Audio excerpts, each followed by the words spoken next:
मनुष्य भी प्रभावित होंगे। और डॉक्टर साहब आपने बिल्कुल सही बात कही। वो प्लास्टिक का अंडा, तो ये मैं बताना चाहता हूँ कि देश में इतने गाय नहीं है, देश में इतनी भैंस नहीं है, तो इतना दूध आता कहाँ से है? में आ रहा है या पैकेट्स में आ रहा है, वो कितना सुरक्षित है? बिल्कुल इस पे कोई शोध या कोई रिसर्च या कोई बात आप लोग की फर्टिलिटी में आते हैं कि यूरिया से बनाया जा रहा है या कुछ ऐसा कुछ डाला जा रहा है? देखिए, जहाँ तक यूरिया से या ऐसा केमिकल से। द थर्मामीटर के इस नए एपिसोड में आप सभी का स्वागत है। जैसा कि मैंने आप सबसे वादा किया था कि प्रत्येक एपिसोड में नए विशेषज्ञों से आपको मिलवाऊंगा, तो आज हमारे साथ है जो जमशेदपुर से चल के आए हैं दिल्ली में, डॉक्टर राजेश जी। डॉक्टर राजेश जी, आपका स्वागत है द थर्मामीटर में। मैं बता दूं कि डॉक्टर राजेश जी पशु चिकित्सक हैं और आप लोगों के मन में ये सवाल होगा कि आशुतोष जी मानवीय चिकित्सकों से बात करते करते पशु चिकित्सक के पास क्यों पहुंच गए। तो मैं बात भी यहीं से शुरू करता हूं कि आपसे मुझे बात करने की जरूरत पड़ रही है पशु चिकित्सक से, मानव के स्वास्थ्य के दृष्टिकोण से। मतलब इसको कैसे जस्टिफाई करेंगे? सबसे पहले तो मैं हृदय से आभार व्यक्त करता हूं आपके प्लेटफॉर्म स्वस्थ भारत मीडिया ग्रुप तथा दी थर्मामीटर जो प्रकल्प है, और आपका कि आपने मुझे ये अपॉर्चुनिटी दिया, अवसर दिया अपना संवाद करने के लिए ये अति महत्वपूर्ण विषय पर। जैसा कि आपका जो प्रश्न है कि पशु चिकित्सक को क्या जरूरत पड़ा आम जन के बीच में, जो आपका मुहिम है स्वास्थ्य भारत की तरफ, तो भी अगर डिस्टरबेंस होता है, कहीं भी उसमें कमी आती है प्राकृतिक रूप से या मानव निर्मित ऐसा उपक्रम से, तो दूसरा प्रभावित होता है। एग्जाम्पल के तौर पर मैं ये आपको बताना चाहता हूं कि यदि पशु स्वास्थ्य खराब होगा, पशुओं में अगर इन्फेक्शन होगा, तो पशु जन्य जो उत्पाद है मनुष्य, जैसे अंडा, दूध, मांस या अन्य पशुधन उत्पाद जो मनुष्य उपभोग करते हैं, कंज्यूम करते हैं, तो बैक्टीरिया, वायरस, जो रोगाणु जनित जर्म से मनुष्य के में प्रवेश करेंगे और मनुष्य में वो रोग करेंगे। तो अगर उस पर अगर रोक नहीं लगाया जाता है, यानी कि पशुधन का स्वास्थ्य पर ध्यान नहीं दिया जाता है, तो डायरेक्ट रूप से मनुष्य भी प्रभावित होंगे। और डॉक्टर साहब आपने बिल्कुल सही बात कही कि मनुष्य प्रभावित होंगे, इनका हमारे जीवन में अनुनाश्रित संबंध है, ये बात ठीक है। लेकिन आज के समय में पशुओं को लेकर के, मुर्गियों को लेकर के, अंडा को लेकर के तमाम तरह की जो भ्रम व्याप्त हैं, सोशल मीडिया पे भी चर्चा होती है। बाकी लोगों को कहा जाता है कि अंडा मत खाइए, खाएंगे तो ये बीमार हो जाएंगे, अंडा में अंडा दूषित हो गया है या मुर्गियों में फ्लू आ गया है, या इस तरह की बातें जब होती हैं, तो प्रिकॉशन हम कैसे आइडेंटिफाई करें और क्या करें? आम आदमी, जो दर्शक, जो गांव देहात के लोग हैं, जिनका जीविकोपार्जन, बहुत से ऐसे लोग होंगे सुबह सुबह अंडा खाते होंगे या मुर्गे ही बना के खाते होंगे या बेचते होंगे, वो लोग क्या करें? आशुतोष जी, आपने संवाद का जो अपना ये जो सब्जेक्ट बनाया कि आम भ्रांति जो आमजन के मन में है पशुधन उत्पाद के प्रति, उस भ्रांति को वैज्ञानिक तथ्यों के द्वारा कैसे हम निराकरण करके और जन जागृति अभियान के तहत आम जनता को जागृत कर सकते हैं, इसी पर हम चर्चा करते हैं। और उसी के क्रम में हम ये कहना चाहते हैं कि आए दिन आप पेपर या सोशल मीडिया या प्रिंट मीडिया में आप या न्यूज में भी ये खबरें आती हैं कि अंडा, जैसे अभी हाल के दिनों में पिछले महीने एक रिपोर्ट आई थी कि अंडा में एंटीबायोटिक का ट्रेस पाया गया, या बहुत समय पहले ये भी सुनने में आया कि अंडा जो है वो प्लास्टिक का अंडा। तो ये मैं बताना चाहता हूं कि ये पूरा मिथ्यक है, पूरा भ्रम है। सबसे पहले तो आम जनता, आप सभी से आग्रह है कि आप लोग उस समाचार की सत्यता को पहले जाने और उसके बाद जानकारी लेकर के और वैज्ञानिक तथ्य पर परखें। ऐसा कुछ भी नहीं है कि प्लास्टिक का अंडा होता है, ये पूरा भ्रामक न्यूज है। और अपना ये जो देश है पूरे वर्ल्ड में नंबर सेकंड है, पोजीशन है अंडा के उत्पादन में।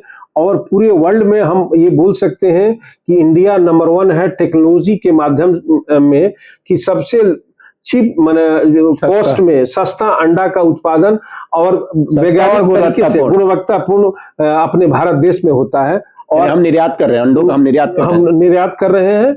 और लगभग 150 बिलियन अंडा हम लोग पिछले साल प्रोड्यूस किए, और आने वाला समय में चूंकि अंडा का जो वृद्धि दर है 8 से 10% है, तो आने वाला समय में और भी ज्यादा होगा। डॉक्टर साहब, मैं यहाँ पे आपको रोकूंगा। जैसे कि प्रोड्यूस किया, आपने कहा कि हमने उत्पादित किया, जैसे ही इस तरह के शब्द आते हैं लोगों के जहन में ये भ्रांति उत्पन्न होती है कि क्या फैक्ट्री में अंडा बनता है? देखिए, ये बहुत जो जानकारी नहीं रखते हैं अंडा के विषय में, तो मैं अपना बताना चाहता हूं कि अंडा प्राकृतिक तरीके से उत्पन्न होता है, उसका कोई फैक्ट्री में प्रोडक्शन नहीं होता है। अंडा जो मुर्गियां हैं वो उनका जो प्राकृतिक तरीके से 24 घंटा में उनका अंडा जो एग निकलता है, उसी तरह अन्य जानवर में भी जो भी जीवित है उनको जो फीमेल है उनका या तो महीना में, या अगर गाय है या कोई और जानवर है तो उसका 18 से 21 दिन में अंडा निकलता है। जी, यहाँ पे फिर मैं और क्लैरिफिकेशन चाहूंगा कि अंडा की फार्मिंग होती है जी, कहा जाता है कि अंडा की हम फार्मिंग कर रहे हैं, तो फार्मिंग का क्या मतलब है? यानी कि 100, 200, 1000, 5000 मुर्गियां एक जगह पे रखी जाती होंगी और डेली उसमें से जो एक एक अंडा है तो उसको कलेक्ट करके और फिर उसको बेचने के लिए या बिक्री के लिए दिया जाता है। बहुत अच्छा आपने प्रश्न किया। ये आम जन को मैं क्लियरली सिंपल आसान शब्दों में बताना चाहता हूं कि जो मुर्गियां होती हैं, चूंकि कमर्शियल मुर्गी अपने यहाँ 3 तरह की मुर्गियां पूरे वर्ल्ड में पाई जाती हैं, जैसे कि हम सभी जानते हैं। एक मांस उत्पादन के लिए, दूसरा अंडा उत्पादन के लिए, और तीसरा दोनों अंडा और मांस दोनों के लिए। जहां पर अंडा उत्पादन की मुर्गियां हैं, वह मुर्गियां या तो देसी मुर्गी जो कि बैकयार्ड पोल्ट्री जिसको बोलते हैं वो हो सकती है, या कमर्शियल मुर्गी जो कि उनको फार्म में केज में रखा जाता है, उनको बाकायदे वैज्ञानिक तरीके से उनका ग्रोथ उनका मॉनिटर किया जाता है, देखभाल किया जाता है, पौष्टिक आहार उनको दिया जाता है, और लगभग 18 से 20 सप्ताह जब उनका उम्र हो जाता है तब वो अंडा देना शुरू करती हैं। और वह अंडा जो है बाकायदे वैज्ञानिक तरीके से सभी मापदंडों को उनको संतुलित आहार दे करके और अंडा का उत्पादन लिया जाता है। वही अंडा हमारे पशुपालक जो है उसको एकत्रित करके और मार्केट में बाजार में अगर मैं ये पूछूं, एक मुर्गी है, एक मुर्गी कितना अंडा अपने जीवन काल में दे सकती है? बिल्कुल, देखिए, अब मैं तो शुरू में ही बोला कि अपना देश जो है मुर्गी उत्पादन में वर्ल्ड में आप बोल सकते हैं कि अभी तो उत्पादन की दृष्टि से सेकंड है, लेकिन टेक्नोलॉजी पॉइंट ऑफ व्यू से हम लोग पूरे वर्ल्ड में नंबर 1 इसलिए हैं कि हमारे यहाँ जो अच्छे ब्रीड की अंडा देने वाली मुर्गियां हैं वह लगभग 400 अंडा तक दे रही हैं। तो लगभग 400 अंडा मतलब अपने जीवन काल में 325, हाँ, अपने जीवन काल में, और एवरेज 325 अंडा जो है एक मुर्गी अपने जीवन काल में। और इनका जीवन काल अमूमन 2 से 3 साल या कितना? नहीं, वो लगभग 72 से 80 सप्ताह का होता है, उसका जो अवधि होता है। और उसके बाद फिर मांस के रूप में उसको, उसके बाद जब उनका अंडा देने का जो क्षमता है कम होते जाता है, तो प्रॉफिटेबिलिटी जहां पर थोड़ा सा कम होने लगता है तो उनको मांस के रूप में मार्केट में ये कर दिया जाता है, वो बेच दिया जाता है। अच्छा, यहाँ पे जब हम कहते हैं कि मुर्गी को हम मीट के रूप में जब खाते हैं तो फ्लू की चर्चा होती है, बीच में कई बार आया कि हजारों लाखों मुर्गियों को मार दिया गया असम में, बाकी जगहों पे, देश के बाकी। तो ये फ्लू कैसे आता है और इसमें क्या, अगर हम मांस खरीदने जा रहे हैं तो किन सावधानियों को हम बरतें? हमें कुछ उसमें है कोई सिम्टम्स या कुछ चीज है क्या, कुछ दिख जाए तो हमें बचना चाहिए या रुकना चाहिए, या बनाते समय कोई सिम्टम्स ऐसा है क्या कि, या बने कोई तरीका ऐसा है क्या कि ऐसे बनाएंगे तो अगर कुछ होगा भी तो आपको नुकसान नहीं करेगा? सबसे पहले तो आप देखें बर्ड फ्लू, जो कि एवियन इन्फ्लुएंजा इसको वैज्ञानिक टर्म है इसका, ये नो डाउट होता है, ओकेजनली आउटब्रेक की खबरें आती है, लेकिन यह एक ऐसा बीमारी है जो कि अभी तक रिपोर्टेड नहीं है अपने भारत देश में, कि जो कि पक्षियों से यानी कि मुर्गियों से आदमी में जिसका संक्रमण हुआ और एक भी आदमी मरा, ऐसा अभी तक इस तरीका का कहीं रिपोर्टिंग नहीं है और यथार्थ भी नहीं है।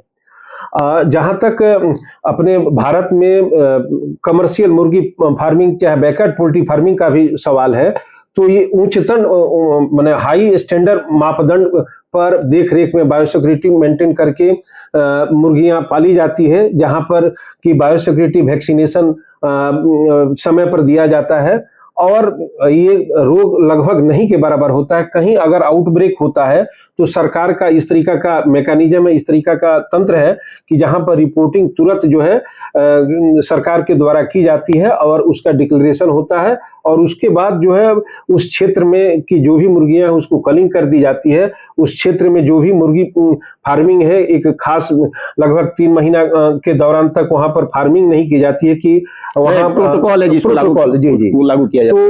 तो इसमें जो है आम जन को घबराने का कोई बात नहीं है। और जहां तक जो हम लोगों का खाने का अपने भारतीय जो तरीका है बनाने का, वो जी बनाने का तरीका है, लगभग 100 डिग्री सेल्सियस तक हम लोग जो खाना बनाते समय, खासकर चिकन बनाते समय चाहे अंडा उबालते समय टेम्परेचर हो जाता है, तो वहां पर कोई भी बैक्टीरिया वायरस सर्वाइव नहीं करता है। तो इसलिए बेधड़क होकर के आम जनों से यह आग्रह है कि आप लोग चिकन खाइए, व्यवस्थित तरीके से पका खाइए, कोई दिक्कत नहीं। हाँ, और अंडा भी बॉइल्ड खाइए, कोई दिक्कत नहीं है। ये तो अंडे और चिकन और मुर्गी की बात हुई, और मैं ये नहीं पूछूंगा कि मुर्गी आई कि अंडा आया, ये अलग विषय है। मैं अब आता हूँ दूध को लेकर के। दूध को लेकर के बहुत सी भ्रांतियां हैं कि भाई देश में इतने गाय नहीं है, देश में इतनी भैंस नहीं है, तो इतना दूध आता कहाँ से है? बिल्कुल। तो ये जो मतलब उत्पादन और डिमांड और सप्लाई ज्यादा हो रहा है, डिमांड कम है, ऐसी रिपोर्ट्स कहती है। तो ये क्या सच है? और अगर ऐसा है तो कहाँ हम सतर्क रहें? आशुतोष जी, देखिए, 2 चीजें हैं। पहला चीज कि हम लोग पूरे वर्ल्ड में लगातार लगभग 25 से 30 सालों से नंबर 1 बने हुए हैं दूध उत्पादन के क्षेत्र में। और आप सभी को जानकर बहुत खुशी होगी कि अपना भारत देश लगभग 30% मतलब 27 से 30% पूरे वर्ल्ड का जो मिल्क प्रोडक्शन है वो केवल अपने भारत देश में होता है। क्या बात है! और ये सच्चाई है। और हम लोग और हमारा जो दूसरा पोजीशन है दूध उत्पादन में, अमेरिका वो हमारे जो दूध उत्पादन से मतलब 50% भी उनका प्रोडक्शन नहीं है, तो इतना अंतर है। जहां तक अवेलेबिलिटी दूध के उत्पादकता और सप्लाई और डिमांड का ये है, तो निश्चित रूप से हमारे यहाँ जो दुधारू गाय है, माने उनकी संख्या तो ज्यादा है, लेकिन उनकी क्षमता जो है एवरेज जो है लगभग, अगर देसी है तो लगभग 2 से 3 लीटर है, और उन्नत देसी नस्ल है तो लगभग 5 लीटर है, और जो कि क्रॉस ब्रीड है तो उनका 8 से 10 लीटर है। जहां तक सप्लाई डिमांड का सवाल है कि बहुत पेपर में भी आता है कि दूध का उत्पादन कम है लेकिन सप्लाई ज्यादा हो रहा है, तो मैं आम सभी जनता को ये बताना चाहता हूं, क्योंकि ये देखिए सप्लाई, ये डिमांड ड्रिवन जिसको बोलते हैं, सप्लाई के अनुसार डिमांड के अनुसार सप्लाई किया जाता है। तो अक्सर आप देखते होंगे कि दूध का डिमांड जो है गर्मी में ज्यादा हो जाता है, ठंडी में और खास करके बरसात में कम होता है। तो उस दौरान जो है, चूंकि अपना जो दूध का व्यापार है इंडिया में, और दूध का जो फार्मिंग सिस्टम है पूरे वर्ल्ड में सबसे बड़ा है और सबसे ऑर्गेनाइज सेक्टर बोल सकते हैं, क्योंकि यहाँ पर कोऑपरेटिव के द्वारा दूध का मैं डॉक्टर साहब यहाँ पे आपको रोकूंगा। ये सारी बातें मैं ये जानने की कोशिश कर रहा हूँ कि यह सुरक्षित है कि नहीं है, क्योंकि जब हम डिमांड और सप्लाई की बात करते हैं तो यह शंका उत्पन्न होती है कि जो दूध हमारे घर में आ रहा है या पैकेट्स में आ रहा है वो कितना सुरक्षित है। बिल्कुल, इस पे कोई शोध या कोई रिसर्च या कोई बात आप लोगों की फैसिलिटी में होती है कि नहीं? बिल्कुल, एक उदाहरण के तौर पर मैं बताना चाहता हूं कि जमशेदपुर जो टाउन है, या उसके आसपास के क्षेत्र में प्रतिदिन दूध का जो खपत है लगभग आप बोल सकते हैं कि 5 से 6 लाख लीटर है प्रतिदिन, लेकिन उत्पादन लगभग 3.5 से 4 लाख लीटर है। अब आप गैप है 1 लाख लीटर का गैप है। और तो 1 लाख लीटर का गैप जो है वो दूध के पाउडर से किया जाता है, और दूध के पाउडर से दूध बनाना ये कहीं गलत नहीं है, ये गैर कानूनी नहीं है, और हाइजेनिक और उसका पौष्टिकता भी कहीं खराब नहीं होता है। दिक्कत तब होती है जब ये खबरें आती हैं कि यूरिया से बनाया जा रहा है या कुछ ऐसा कुछ डाला जा रहा है।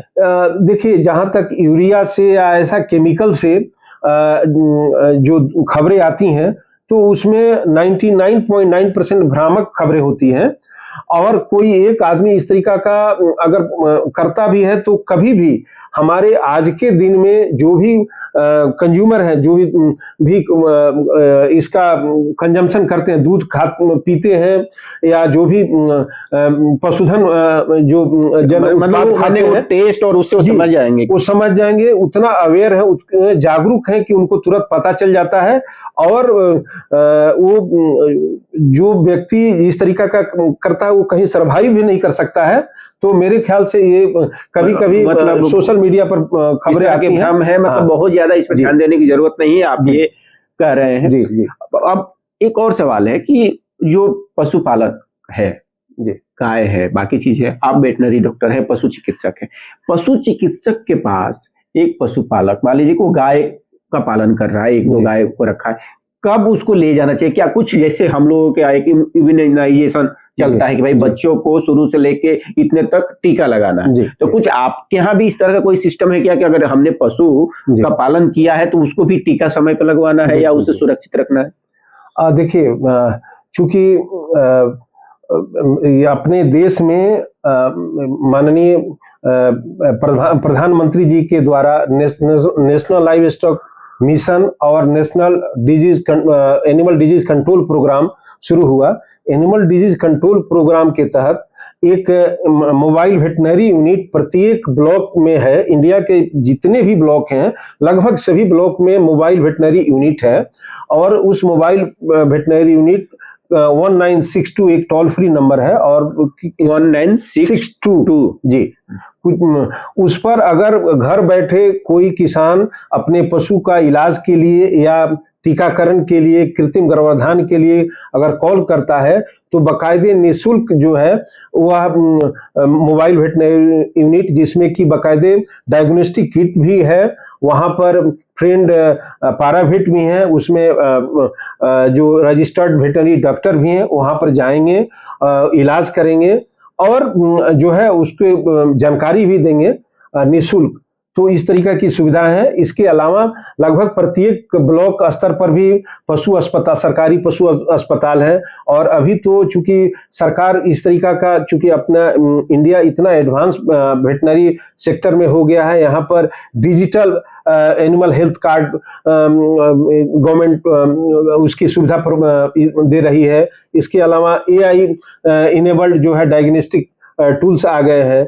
तो हम नहीं डॉक्टर भाई, ये सारी बातें दिल्ली के कनॉट प्लेस में बैठ के बात करते हुए तो अच्छी लगती है कि हम डिजिटल हो गए हैं या इनेबल्ड हो गए हैं, लेकिन जो गांव में, जो बिहार के या बंगाल के किसी सुदूर गांव में जो इस वीडियो को देख रहा है, उसको ये जानना है कि उसके जो गाय है या बछड़ा है उसको इस मान लीजिए कि सर्दी के मौसम में कैसे बचाए और उसको किस तरह की बीमारी हो सकती है, कौन से वो लक्षण है जो कि ऐसा कुछ हो तो उन्हें डॉक्टर को संपर्क करना चाहिए। सबसे पहले तो सभी पशुपालक भाइयों को यह ध्यान रखना है कि आपका कोई भी पशुधन, चाहे गाय, बैल, भैंस, बकरी, मुर्गी या अपना जो पेट्स जानवर है, आप अगर देखते हैं कि वह कुछ इस तरीका का व्यवहार कर रहा है जो कि अननेचुरल है, जो कि वो सामान्य से हटकर है, तो आप मान कर चलिए कि वह किसी स्ट्रेस में है या किसी इन्फेक्शन का शिकार है। इसके अलावा और भी लक्षण है जो हमारे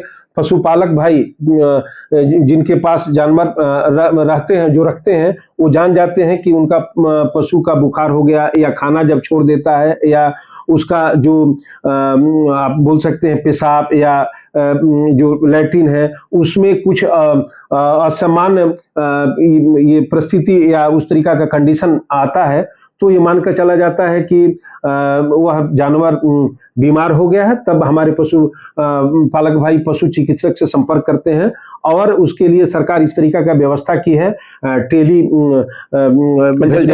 कंसल्टेशन भी व्यवस्था की है। 1962 मोबाइल वेटनरी यूनिट भी व्यवस्था की है। 1962 आपने 2 बार बताया, यानी कि 1962 ये टोल फ्री नंबर है जिस पे कॉल करके आप सुझाव और डॉक्टर को बुला भी सकते हैं, सुझाव भी ले सकते हैं, डॉक्टर को बुला भी सकते हैं। ये डॉक्टर साहब बता रहे हैं। जी जी हाँ डॉक्टर साहब आगे बताएं। हाँ, तो इसके अलावा आप जो भी पशुपालक भाई हैं निश्चित रूप से अपने निकटतम पशु चिकित्सक से संपर्क करें या 1962 पर कॉल करें, तो आपको वहां पर घर पहुंच करके वो निःशुल्क सेवा प्राप्त होगी।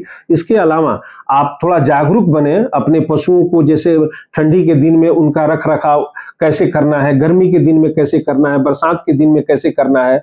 तो ये चूंकि अभी हम लोग डिस्कस करेंगे तो बहुत बड़ा ज्यादा समय लग जाएगा, लेकिन आपके जो पशु चिकित्सक है निश्चित रूप से आपको बताएंगे। या सरकार के बहुत सारे ऐसे पोर्टल हैं जहां पर आपकी जानकारियां मिलेंगी। अभी तो सोशल मीडिया का युग है, हमारे पशु पालक भाई जागरूक भी हैं, तो आप लोग उसके हिसाब से अपने पशुओं का प्रबंधन करेंगे तो निश्चित रूप से पशुओं की उत्पादकता। कुल मिला के ये है कि जिस तरह से हम अपने शरीर का ख्याल रख रहे हैं उसी तरह से हमें अपने पशुओं का भी ख्याल रखना है। उनको स्वस्थ रखना भी हमारी जिम्मेदारी, खुद के स्वस्थ रहने के लिए, ऐसा आप कह रहे हैं। जी बिल्कुल, मोटा मोटी ये बात आप कह रहे हैं।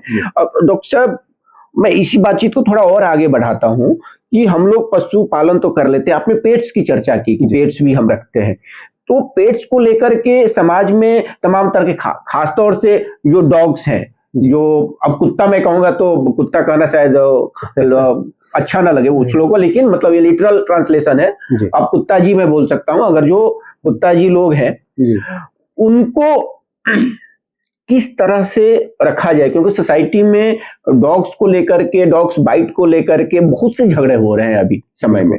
एक तो यह है कि उनका देख रेख किस तरह से किया जाए, एक बात। दूसरी बात कि डॉग्स जब आपके घर में, पेट्स जब आपके घर में रहते हैं, तो आपके घर से और आपसे कितना दूरी बना के उनको रहना चाहिए और कितना नजदीक रहना चाहिए बीमारी के दृष्टिकोण से, ये 2 बातें, ये इस पे मैं आप प्रकाश डालिए। सबसे पहले तो आप देखिए, पेट्स जो है हमारे सोसाइटी के लिए, समाज के लिए, परिवार के लिए एक बोल सकते हैं कि एक अभिन्न सदस्य है और उनको रखना भी चाहिए, लेकिन कुछ सावधानियों को बरतते हुए रखें तो किसी तरीका का दिक्कत नहीं होगा और समाज में एक समन्वय भी स्थापित होगी और एक अच्छा एक मैसेज भी जाएगा।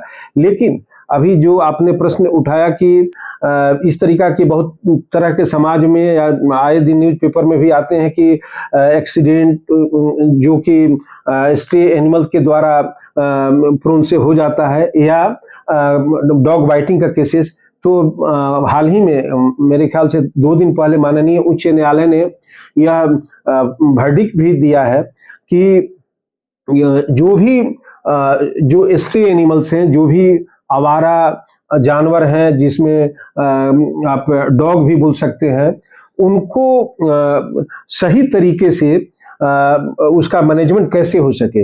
निश्चित रूप से हमारे जो भी एनिमल लवर हैं उनको ये बात थोड़ा सा कष्टदायक है, लेकिन हम लोग भी एनिमल लवर हैं। लेकिन निश्चित रूप से जब माननीय उच्च न्यायालय ने यह निर्णय दिया तो कुछ सोच समझ करके दिया है कि हमारा अपना जो पशु जो जानवर है वो भी सुरक्षित रहें और मनुष्य भी सुरक्षित रहे और पर्यावरण भी बचा रहे। उसके लिए यह जरूरी है कि जो भी आवारा जानवर हैं उनका जो जनसंख्या जो की बढ़ोतरी हो रही है उस पर रोक या उस पर कंट्रोल करने के लिए इस तरीका का नसबंदी या कास्ट्रेशन की व्यवस्था हो, वो जो कि वॉलंटरी ऑर्गेनाइजेशन सरकार ने जो आदेश दिया है उसके तहत सक्रिय है, प्रोएक्टिव है। डॉक्टर साहब, ये एक बात हुई। मैं दूसरी बात इस पे ज्यादा जोर देना चाहता हूँ कि जब हम पेट्स को घर में रखते हैं, वो चाहे कैट हो या डॉग हो, तो वो हमारे घर में, हम कई बार होता है कि हमारे बिस्तर पे वो आके हमारे साथ सो जाते हैं और हमें बहुत अच्छा लगता है कि चलो हमारे पेट्स तो हमारे बिना रह नहीं सकता है। ये भाव ठीक है, लेकिन क्या सेहत का इससे कोई संबंध है? बिल्कुल, सेहत का तो चूंकि बात वही आती है कि जूनोटिक रोग जो कि पशुओं से ये मनुष्य में होता है, जिसको जूनोटिक रोग हम बोलते हैं। और आप सभी को जानकर ये आश्चर्य होगा कि लगभग आज के डेट में 70% जो रोग हैं, जो मनुष्यों में जो रोग हैं, वो उनकी उत्पत्ति जानवरों से हुई है। क्या बात कर? हाँ, 70%।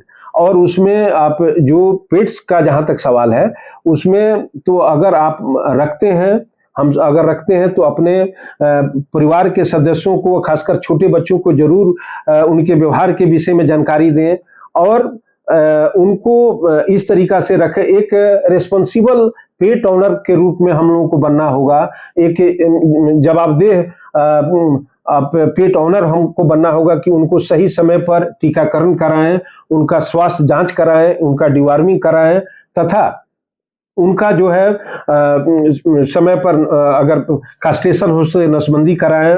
और अगर लेकर जाते हैं स्ट्रीट में घुमाने के लिए भी, तो अगर गंदा करते हैं तो मेरा अपना दायित्व बनता है जो रिस्पॉन्सिबल पेट ओनर कि उसको, उस स्ट्रीट को गंदा नहीं होने दें, उसके पूप को हम उठाएं तथा वो अगर इस तरीका का व्यवहार करता है, मेरा पेट होता है कि स्ट्रेस में, तो हम कोशिश करें कि ऐसा भीड़ भाड़ जगह पर न लेकर जाएं कि दूसरा भी उससे प्रभावित हो। तो ये प्रिकॉशंस आपने बहुत जरूरी प्रिकॉशंस बताए। इसमें आपने एक शब्द का प्रयोग किया, डीवॉर्मिंग। जी, बाकी चीजें तो लोग जानते होंगे, लेकिन ये डीवॉर्मिंग का क्या कॉन्सेप्ट है और क्या कराना होता है? देखिए, डीवॉर्मिंग तो अंग्रेजी वाला वर्ड हो गया, लेकिन पेट के कृमि का कीड़ा, चूंकि जब पेट्स जो है, खासकर डॉग कैट, जिसका उम्र 1 महीना हो गया तो उसको पेट के कृमि का कीड़ा देना चाहिए और प्रत्येक 15 दिन में इसको रिपीट करना है जब तक कि उसका उम्र 3 महीना तक ना हो। 3 महीना से लेकर 6 महीना तक 1-1 महीना पर देना है। फिर 6 महीना के बाद तो इनको भी अल्बेंडाजोल ही दिया जाता है इनके हिसाब से? जी, इनको अल्बेंडाजोल या फेल्बेंडाजोल दोनों में से कोई एक दे सकते हैं।